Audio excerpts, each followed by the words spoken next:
Hi guys, and then welcome back. This is hopefully the last of the game analysis between this awesome main double between Peter and I versus Derek and Brian from Wellington North in the Master Division 2.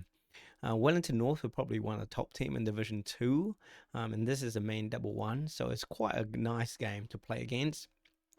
And I get to test ourselves against one of the best, in the division. So this we won the first set 21-16. So this is the second half of the second set. I think we were leading like 11-8. So let's see.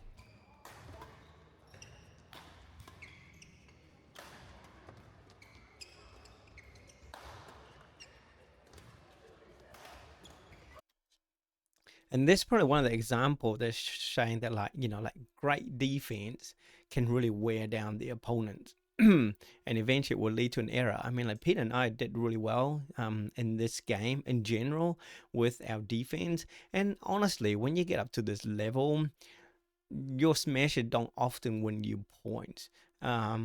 So we were playing MD1. Suddenly, when you got down to maybe MD4-ish, some of the smashes will probably go through a bit more. But once you start playing against, the number 1 and the number 2 players, smashes don't work as well as at a lower level. So Peter and I defense were pretty strong, and we just keep getting back, and then just keep requiring the opponent to hit the winners, and eventually we just wore them down. And and our smash could be like either lift or could be a flat drive like this, where they couldn't really attack. I probably should have rushed to the net a little bit more after seeing that. Right. Oh, yeah, this is wrong. This is the next one, right? So as you can see once again here, once I did this kind of soft shot, that shot from the other side, that could always be flat. And you see how my racket is up already? Boom. I was able to get that back really fast. And as you can see, my racket is also up. Watch this. Up. Up. Because that shot coming back will only be up. And then I was able to get the lift. Once again, now, if you watch the way that I lift this shot to the back, nice flat. He has to go back quite fast to get it, and that kind of forced the error out of him. So rather than me giving him a big lift, I did quite a pressure lift to the back court, and I think that got the error out of that. So, I like to think I created the error. Flick serve.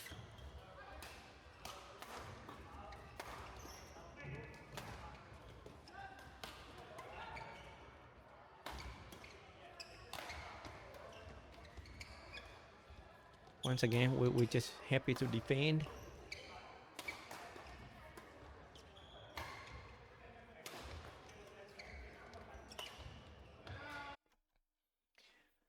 I guess this is probably a good example of being patient and wait for the opportunity to arrive. And I think this probably worked on both sides.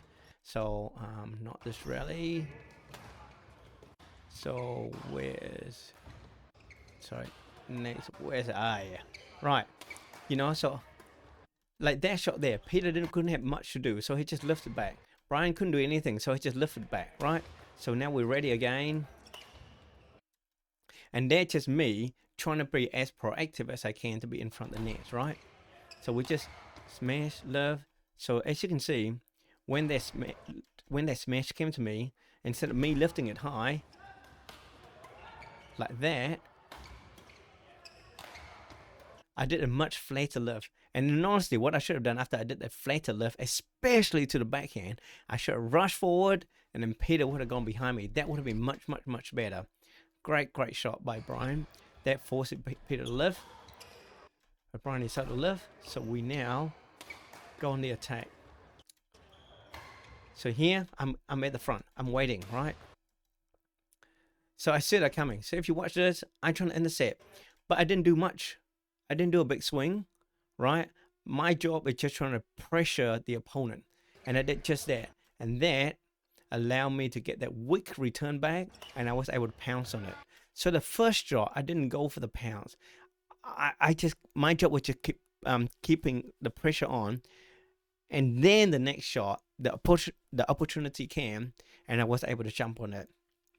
So learn to be patient, trust in your defense. I'm keeping saying strong defense is so important when you play with better players, and just be patient and wait for the opportunity to come and pounce on it. You know, that's my job.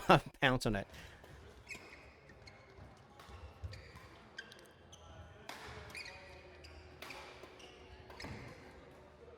Ah, great drive by Brian.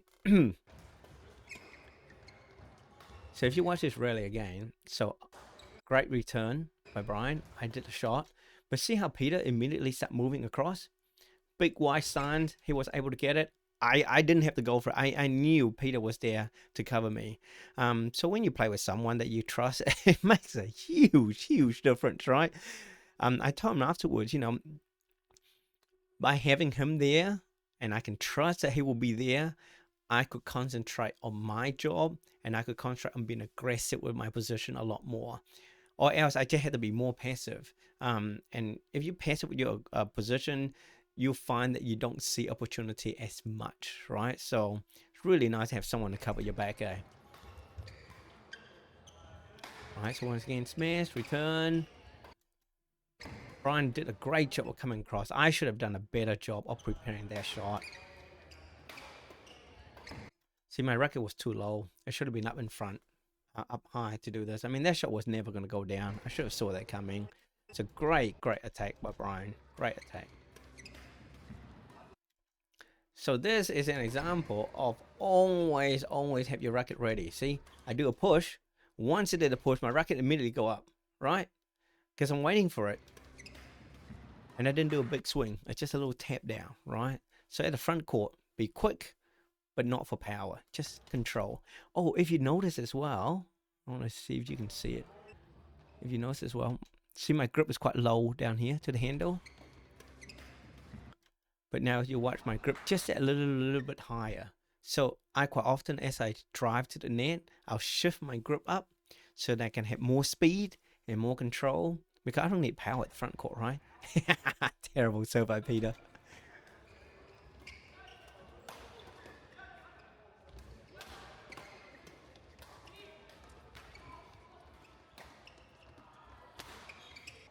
Ah, bread and butter. That's what I told him afterward. Bread and butter. Just get it over. No need to do anything fancy, because I will be there to help him. Yeah. And I'm forward, see? So he just had to get, hit that shot over. But life goes on.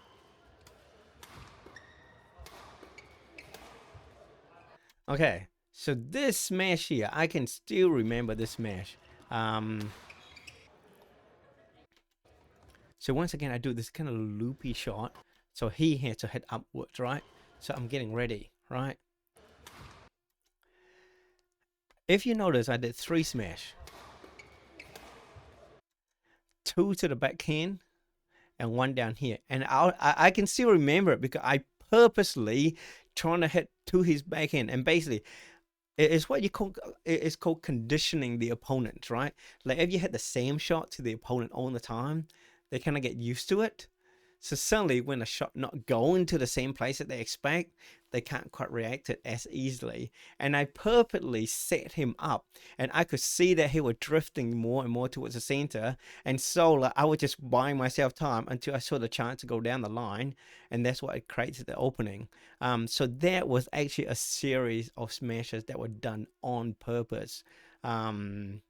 It might not look like it, but honestly, that was what I was thinking. Because Derek defense is really strong, as you could see. But because of the fact that he was moving too far forward inwards, he exposed a huge gap on that side, and I was able to exploit it.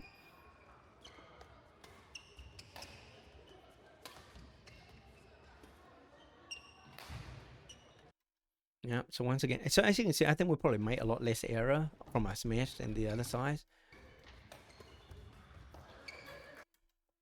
Okay. So if you watch this is just about anticipation, control, calm, and just make just not doing too much, but just enough to build the pressure. So my racket's up. I got the interception, not as good as I want, but I was able to get ready immediately for the next shot. Do you see what I mean? And just that little tap, that was just enough to put Derek under pressure, and it created the area out of him. I could have easily gone, oh, a big smash, and it would have gone into the net, or probably worse, gone straight into the ground. But I didn't, right? It was just really controlled reaction, keeping the pressure on, not lifting, keeping it flat, and I was able to get the error out of that. And honestly, just the fact that like I was there, the speed at which I returned back to Derek, I think that was just enough to cause the error out of him. And he probably didn't expect that return to come back, in honesty. So yeah, front court, you look at how high my grip is as well, right? Very high. And that's just able to keep my swing really nice and short and fast. Man, such a drama queen with me falling over.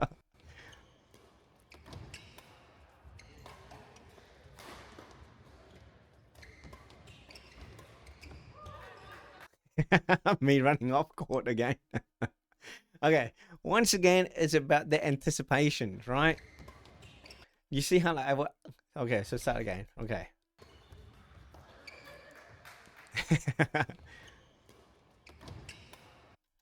So that little shot there, see, I didn't give him height, right? That was a massive opening, so I was able to put Brian under pressure already, and that gave us the lift. I hope that makes sense. If I had a lift, if I hit that with a lift, then he would have got the attack and we would have to defend.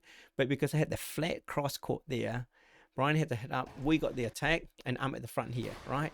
Great return by Brian, but it's okay, we'll keep going.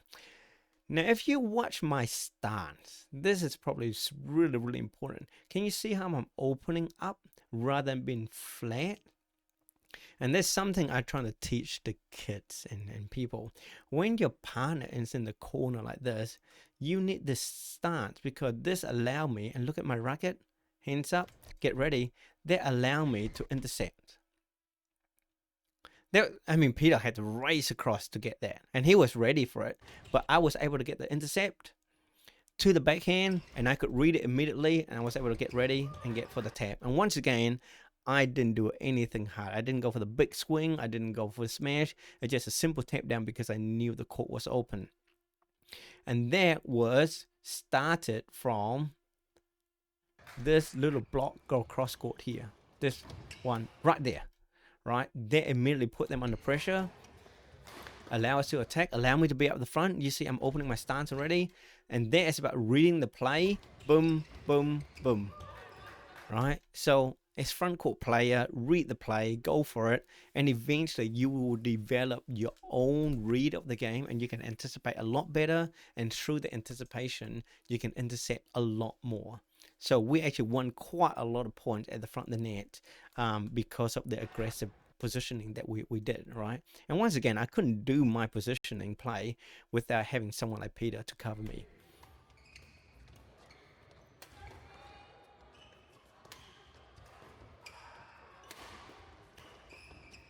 Oh, great return by Brian.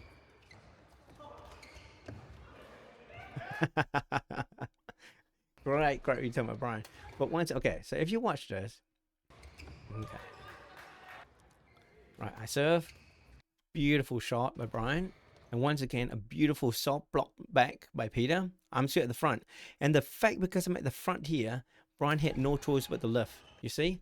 And as you can see, I'm moving back and I'm moving forward. He did a drop. Once again, Brian would never do a drop shot because I would have pounced on that.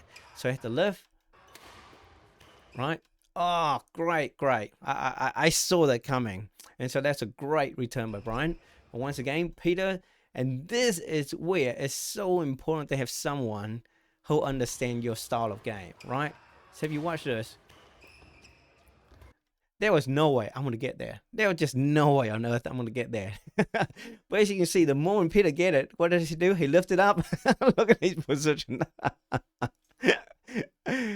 I had enough time to come back. He has enough time to come back and get ready. That was such a risky shot by him. That was a terrible shot by him.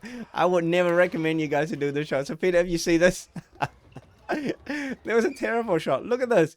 Look at how loopy it is. I mean, he was lucky that Daryl was quite far behind the net. If I was there, I would have killed it immediately. I was ready to cover, right? I was ready to cover. So you can see Peter go one way, I go the other way. Peter go one way, I go the other way. And that's how you cover each other, guys.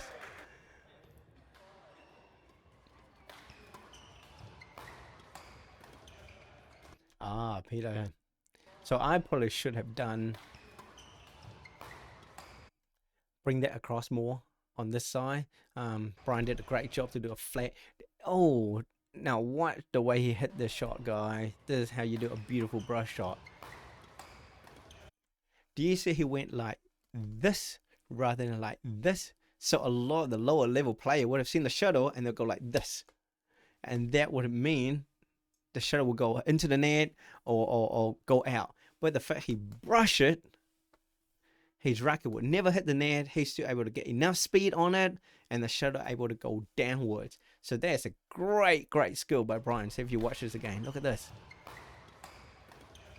Beautiful brush. Beautiful brush. And he put a lot of speed on there as well. So that's a great, great shot by Brian.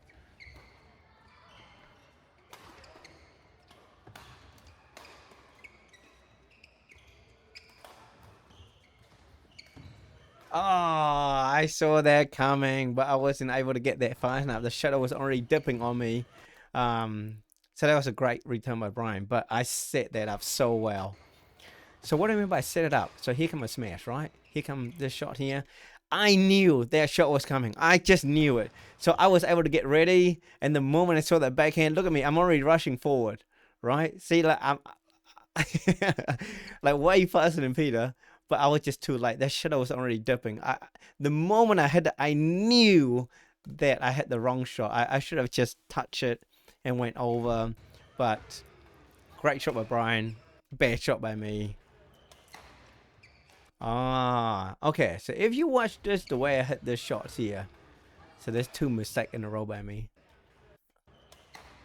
Do you see how I hit downwards? And that was the reason I went out. While the previous shot that Brian killed at the net, he went this way, and it didn't go out. So I really need to learn to come forward and go like this, rather than like this. Something I need to improve. Great leave by Daryl. So that was a bad mistake by me. Nice.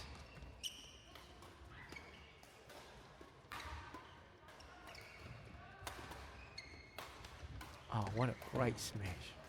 Oh, great, great interception by Brian as well. So, look at this shot by Derek there. Able to hit like going backwards, smash it down at that kind of angle. That's an amazing shot. And that what forced Peter to react to lift up. And that gave Brian enough height to come across and did a really hard smash. I thought it was going to be out. So he did an amazing job to keep in. But that shot that Brian was because of Derek's previous shot on Peter. So if you watch this again, right?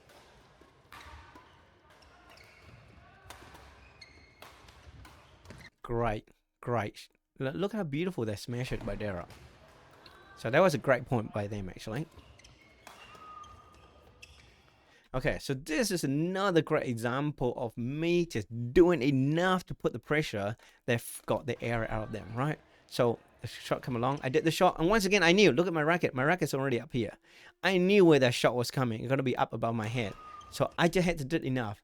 And because like Derek committed to hitting that drive, so if you watch his position, by the time he landed, the shuttle was already right there.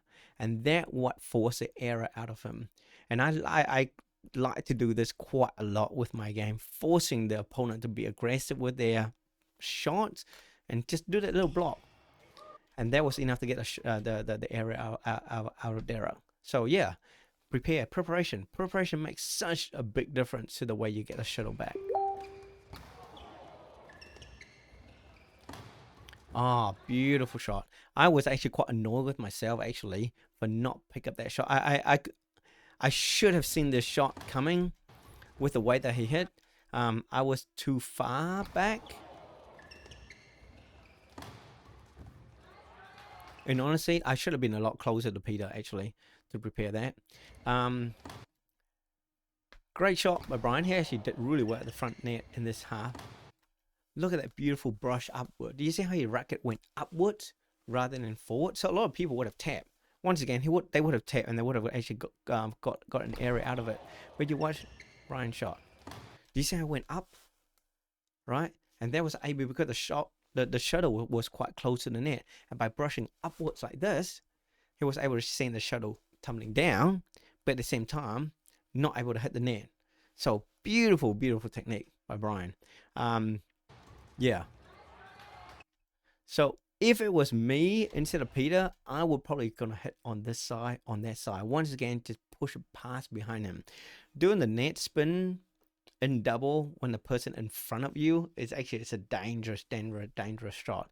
I don't even know if Peter even got spin out of this. Let's have a look. Even if he got any spin out of, um, yeah, not enough spin out of it. And that because if there was a lot of spin, and I've done it before, you know, like if someone right there in front of me and I put heaps of spin on it, by the time they hit, they have no control at all. Most of the time it will go out or go into the net. Sometimes it will go over and land beautiful like this. But if you don't spin enough, that's exactly what will happen. So great shot by Brian.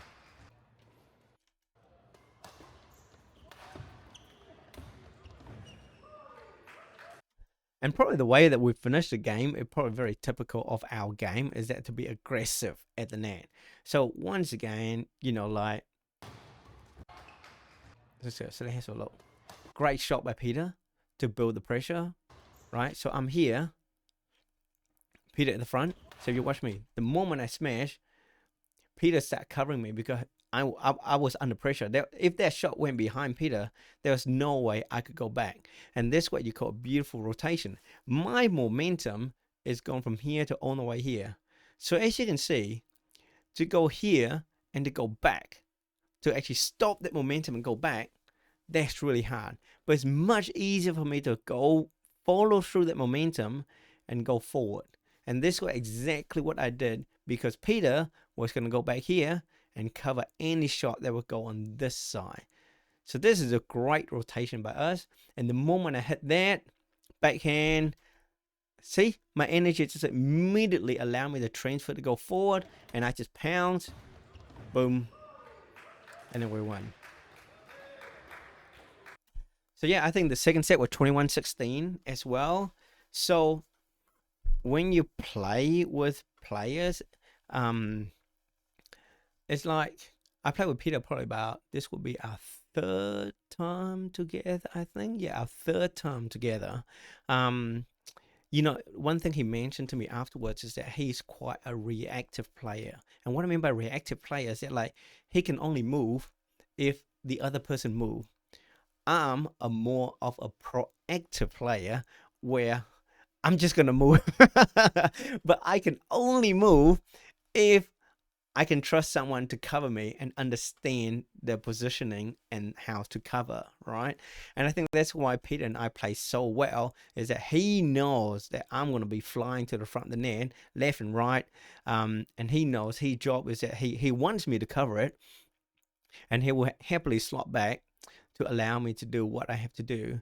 And that's why I think our combination was able to beat them because I think we were more aggressive at the net. We won quite a lot of points at the net. Our defense was quite strong. I think overall we probably made less errors as well, which helped a lot. You know, when you in a tight game, any mistakes can be really costly. Yeah, because Derek, when we were winning 2016, he served out. So that was a really cheap way to to end a set. But yeah, overall, I think Peter and I play a strong game, strong defense, attack when we have to. Keep our game simple, you know, not be too aggressive with a smash, but just to keep on building the pressure and don't give away cheap points. And then Peter was able to cover me really well so I can be at the net. So hope you guys enjoy the video and the analysis. You know, hopefully there's a lot to unpack and a lot to help you to improve. If you play double and you find a partner that allow you to rotate and trust each other, you'll find that you're going to have a lot more opportunity to win points. And certainly the high level you go, you'll find that people tend to understand the importance of coverage and supporting each other position a lot more as well. The lower level player, they tend to stand side by side a lot more. They tend to react a lot more rather than be aggressive and proactive. And it's quite a different game altogether. But yeah, I really enjoyed that game. We had lots of fun. We laugh a lot as well. I dive around. I clean the floor quite well a few times. So I hope you guys enjoy the videos, and please comment below. Let me know what you think about our games. If you like our games, I put a link down in the comments and description of the full game as well, if you want to watch a full game without any interruptions. Yeah. Let me know. Let me know what you guys think. And see you guys next time. Bye-bye. Like and subscribe. Like and subscribe. Bye-bye. Bye-bye. How do I stop this thing? Here we go.